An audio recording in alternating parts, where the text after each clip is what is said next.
fez de novo. Eu sou do Senhor Champions. Ele fez de novo. O pé responde ao coração. Mais uma vez. Cristiano de bicicleta, minha nossa. Ele vence, vence e vence. Bom dia, boa tarde, boa noite para você que está chegando aqui no canal Em Cima do Muro. Hoje vamos reagir a um vídeo do Fernando, comentando um pouco sobre o Cruzeiro, o estilo de jogo do Cruzeiro, e ele faz, obviamente, uma comparação com o do Palmeiras. E aí, talvez ele vai elevancar algumas semelhanças ou coisa parecida. Estou aqui para reagir o vídeo na íntegra, porque eu só vi alguns trechos. Acabei não vendo o vídeo como um todo, então vou ter a primeira impressão aqui junto com vocês e a gente vai poder comentar um pouco sobre isso, já que no vídeo de ontem a gente até falou um pouco sobre essa característica do Cruzeiro de não priorizar a posse de bola, mas conseguir ser efetivo e conclusivo da mesma forma que como se tivesse a bola. Então, muita coisa pode ser levantada e comentada sobre isso. E como o Fernando fez um vídeo mais ou menos com esse embasamento, eu falei, acho que vai ser um vídeo bem interessante para poder reagir e trazer para o canal. Então, eu gostaria de já pedir para vocês que deixem o seu like, comentem, compartilhem e se inscrevam no canal para ajudar, porque é assim que a gente cresce, é assim que a gente se estabelece no meio daqui do YouTube, para um canal tão pequeno como o meu. Bora pro vídeo. Ele não quer ter longo prazo no futebol brasileiro. Leonardo Jardim e Abel são como irmãos aí do futebol, cara. Olha só, o primeiro tempo do Cruzeiro e Atlético terminou com 1 a 0 pro Cruzeiro. O Cruzeiro fez gol aos 5 minutos com o Caio Jorge. Foram 99 passes trocados, 60% de precisão nos passes, 27% de posse de bola, enquanto o Atlético teve 73% de posse de bola, 256 nos passes trocados. As equipes estão escaladas, o Cruzeiro numa 4-2-3-1 e o Atlético Mineiro em um sistema de 3 zagueiros aí, 3-2-4-1, lembrando, inclusive, que já é uma transição para o trabalho do Sampaoli, esse sistema. O Sampaoli gosta de fazer essa saída de 3, fez no Santos, né? Mas por que eu estou trazendo esse vídeo? Em coletivas de imprensa passada, eu vou colocar um trecho para vocês, que o Leonardo Jardim falou a respeito do que para ele é posse de bola. E veja, não quer dizer que eu concorde, eu sei que muita gente vai falar, mas não é você que fala que tem que ter posse? Então, eu falo que tem que ter posse, mas esse vídeo aqui vai um pouquinho além disso, vai um entendimento além que eu tô convidando vocês para debaterem. Cruzeiro que parece que vai ter algum sucesso nessa temporada. Se não bater campeão de Copa do Brasil, vai passar perto. E se não bater campeão brasileiro, vai passar perto. E eu acredito, inclusive, que ele pode disputar um dos títulos, sim. E pode até vencer um dos 2 títulos. Claro que o Campeonato Brasileiro, para Cruzeiro e para Palmeiras, depende dos vacilos do Flamengo. E essas equipes têm que aproveitar quando isso acontecer. Mas daqui a pouco a gente fala sobre isso. Vamos ver aí o que o Leonardo Jardim falou em coletiva de imprensa sobre posse de bola. Bom, comentando um pouco sobre o que o Fernando disse sobre essa, talvez, efetividade do Cruzeiro nas 2 competições como Copa do Brasil e Brasileirão, eu vejo isso com bons olhos, por tomadas de decisões que começaram ruins, contratando o Gabigol e o Dudu. Assim que o Dudu saiu do elenco, que o dono do Cruzeiro tomou essa decisão, o Cruzeiro desbanjou, começou a realmente apresentar um ótimo futebol e ótimos resultados. E para mim o que fica mais curioso não sei se o Cruzeiro vai conseguir ter bons resultados esse ano ainda, porque ele pode beliscar sim uma Copa do Brasil, como também pode beliscar uma boa posição no Brasileiro, ou mesmo um campeonato. Mas o que eu acho que seria interessante seria observar a continuidade, para ver se isso realmente se prevalece no ano que vem, porque eu acho que muita coisa tem se tornado inconstante aqui no futebol brasileiro. Na época que o Flamengo estava sendo fora da curva de todos os outros times, isso foi durante um ano. O Botafogo foi só o ano passado, esse ano o Botafogo não tem apresentado nenhum bom futebol, e esse ano o grande destaque eu acho que vai realmente pro Cruzeiro, que tem sido um time assim que ninguém esperava que fosse ter um desempenho tão grande.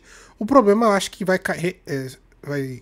cair em cima mesmo da continuidade, para ver se o Cruzeiro vai conseguir manter esse tipo de bons resultados, estilo e investimento, tudo para os próximos anos. Se liga. A posse, isto é muito importante. Com o Ceará a gente teve mais posse, com o Santos a gente teve mais posse, com o Corinthians a gente teve mais posse.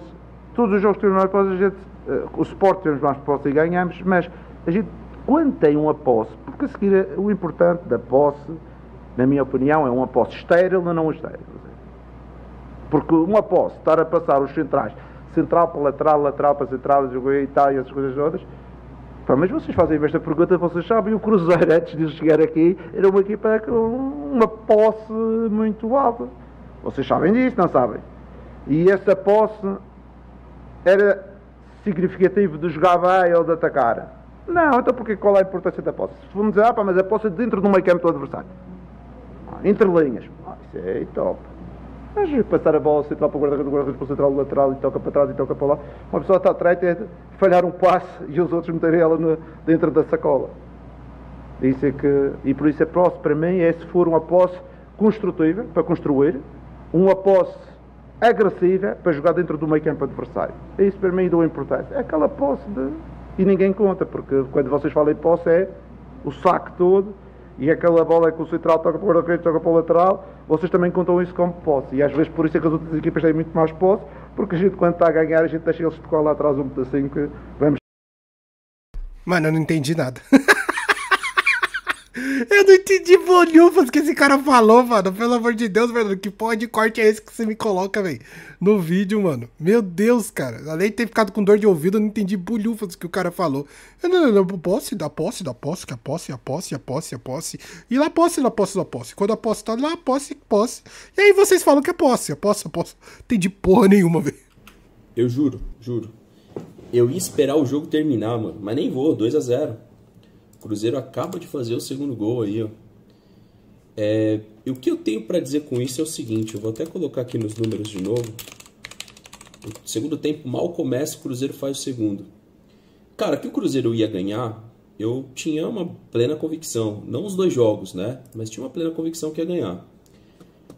E já está 2-0 pro Cruzeiro aqui. Deixa eu abrir os números aqui pra gente conversar. Cruzeiro 2-0 aqui, ó, segundo tempo. E, cara, quando a gente vai olhar aqui os números da partida, só para vocês entenderem que momento que eu tô gravando, tá? O jogo acaba de começar o segundo tempo, então mais um gol do Caio Jorge, foi 1 aos 5 e 1 aos 48, né? Então mais um gol aí do Caio Jorge, né? Eu parei para gravar, tinha saído o primeiro gol, aí saiu o outro aos 48, está 50 minutos agora, para vocês entenderem. Então assim, um gol do Caio Jorge no primeiro e um gol aqui, ó, do Caio Jorge no segundo tempo, na segunda etapa. Então, no começo do primeiro e no começo da segunda etapa. E quando a gente olha as estatísticas, o momento que eu estou gravando é 52 minutos, 29% de posse de bola. 29% de posse de bola para o Cruzeiro, 71% para o Galo, 111 passes a 270 passes do Atlético Mineiro. E o que eu estou querendo dizer com isso? Eu sou um cara que gosto de ter a posse de bola, gosto de ver times que têm a posse de bola. Mas para mim tem ficado cada vez mais claro que se o time não tiver as condições de um Flamengo, dificilmente você consegue aliar posse de bola e performance. E a escola do Leonardo Jardim tem tudo para dar muito certo aqui. Eu ainda acho que o Cruzeiro tem ajustes nesse time que hoje leva o William na lateral, que é um bom lateral, Fabrício, Bruno, Vilauba, Kaique e Cássio. Essa linha defensiva não me parece uma linha defensiva para campeão brasileiro, mas possível ganhar sim uma Copa do Brasil. Os 2 volantes, Lucas Romero e Lucas Silva, Christian, adaptado ao lado direito, Matheus Pereira, Wanderson e Caio Jorge. Se você olhar bem, esse time tem limitações, o time do Cruzeiro. E tem feito também um campeonato brasileiro, quando a gente coloca aqui, ó, tabela do Brasileirão, e falando dessa ofensividade aí do Cruzeiro, mesmo sem a bola, né? Mesmo parecido com aquele time do Palmeiras de 2022, do Abel, não estou falando que ele joga tanto quanto, mas parecido, o Cruzeiro chega a 35 gols no Campeonato Brasileiro, enquanto o Palmeiras tem 28. É bem verdade também que a gente tem 2 jogos a menos, dá até para alcançar o Cruzeiro em número de gols, né? Talvez ou aproximar disso. O Cruzeiro tomou 15 e o Palmeiras tomou já 16. Então, se a gente analisar o curto período de espaço de tempo do trabalho do Leonardo Jardim, é muito positivo. É muito positivo porque se a gente olha o que o Palmeiras tem, trouxe 3 jogadores de Premier League. O Cruzeiro, por exemplo, foi buscar o Christian no Atlético Paranaense, que caiu para a Série B. Se a gente analisar o meio-campo do Cruzeiro, o meio-campo e ataque do Palmeiras, se a gente analisar 2, 3 jogadores, o valor de mercado do Cruzeiro, que aumentou para 125 milhões de euros, no balanço de transferências atual do Cruzeiro, que ele sobe seu valor de mercado, né? O Palmeiras trouxe jogadores da Premier League, o Cruzeiro foi para 125 milhões de euros, mas ele tem um orçamento negativo em 40 milhões de euros, né? Aqui o Palmeiras no SofaScore, se a gente analisar, Palmeiras aqui no valor de mercado, tanto do SofaScore quanto do Transfer Market, ó, o Palmeiras ele tem um balanço positivo de 47 milhões de euros. E isso, cara, é muita diferença para quem já assistiu o vídeo de ontem. Quem não assistiu, vê o vídeo que eu soltei. Teve um vídeo hoje do Andrés e teve um vídeo de ontem explicando exatamente a diferença no fair play financeiro. O Cruzeiro faz uma alavancagem e está em déficit. O Palmeiras está em superávit e consta aqui no balanço quase 50 milhões de euros positivo, mesmo com 700 milhões investido. Então isso é importante a gente falar também. Mas... Cara, eu quero aqui comentar 2 pontos que o Fernando trouxe aqui pra gente. O primeiro sobre o lance da posse de bola, que eu já comentei um pouco sobre do Cruzeiro, que na minha opinião é uma tática um pouco arriscada, porque se você permite que o adversário mantenha uma posse de bola maior que a sua, os seus jogadores vão correr mais, porque vocês precisam ficar correndo atrás da bola, entende? Então, eu não sei até que ponto isso é tão efetivo assim por parte do Cruzeiro, que, na minha opinião, não é um time assim tão avassalador, e aí é que eu concordo com o Fernando, sobre não ser um time assim que você olha assim no papel e fala, caramba, esse time a gente precisa tomar cuidado, esse time a gente precisa se preocupar. Não vejo dessa forma, vejo que talvez o Cruzeiro tenha uma efetividade muito boa, e isso passa muito pelos pés do Caio Jorge, que é a peça central, onde tem feito mais de um gol, e isso tem acontecido várias e várias vezes. Aconteceu no jogo contra o Atlético Mineiro, que o Caio Jorge fez 2 gols, então eu acho que como eu posso dizer, um diferencial individual no Cruzeiro que está fazendo realmente a diferença. Obviamente que o treinador está conseguindo fazer com que o time desempenhe super bem, mas sem o Caio Jorge, o Cruzeiro realmente acaba sendo um time comum. Eu vi realmente no jogo de Santos e Cruzeiro em que o Caio Jorge não fez uma boa partida, e ali o Santos conseguiu ainda sair com a vitória. Então, esse lance de você permitir que o adversário tenha uma posse de bola muito maior, se o seu time não consegue ser efetivo e conclusivo, você acaba sofrendo perdas realmente de jogos e perdas de pontos que poderiam ser muito importantes. Agora, o segundo ponto que eu queria comentar é sobre esse fair play financeiro, né? Que muito já se falou e que muito já tem se falado que isso é realmente necessário no futebol brasileiro. Eu vejo que isso sendo implementado aqui no futebol brasileiro, os times que normalmente estão acostumados a trabalhar com dívidas vão acabar sendo prejudicados, porque você só pode realmente gastar aquilo que você fatura. Você não pode gastar além, igual é geralmente feito entre Santos, Cruzeiro, Santos e Corinthians, entre outros times. E você vai meio que beneficiar ou favorecer times igual o Flamengo e Palmeiras, que tem uma gestão financeira muito melhor do que esses outros clubes.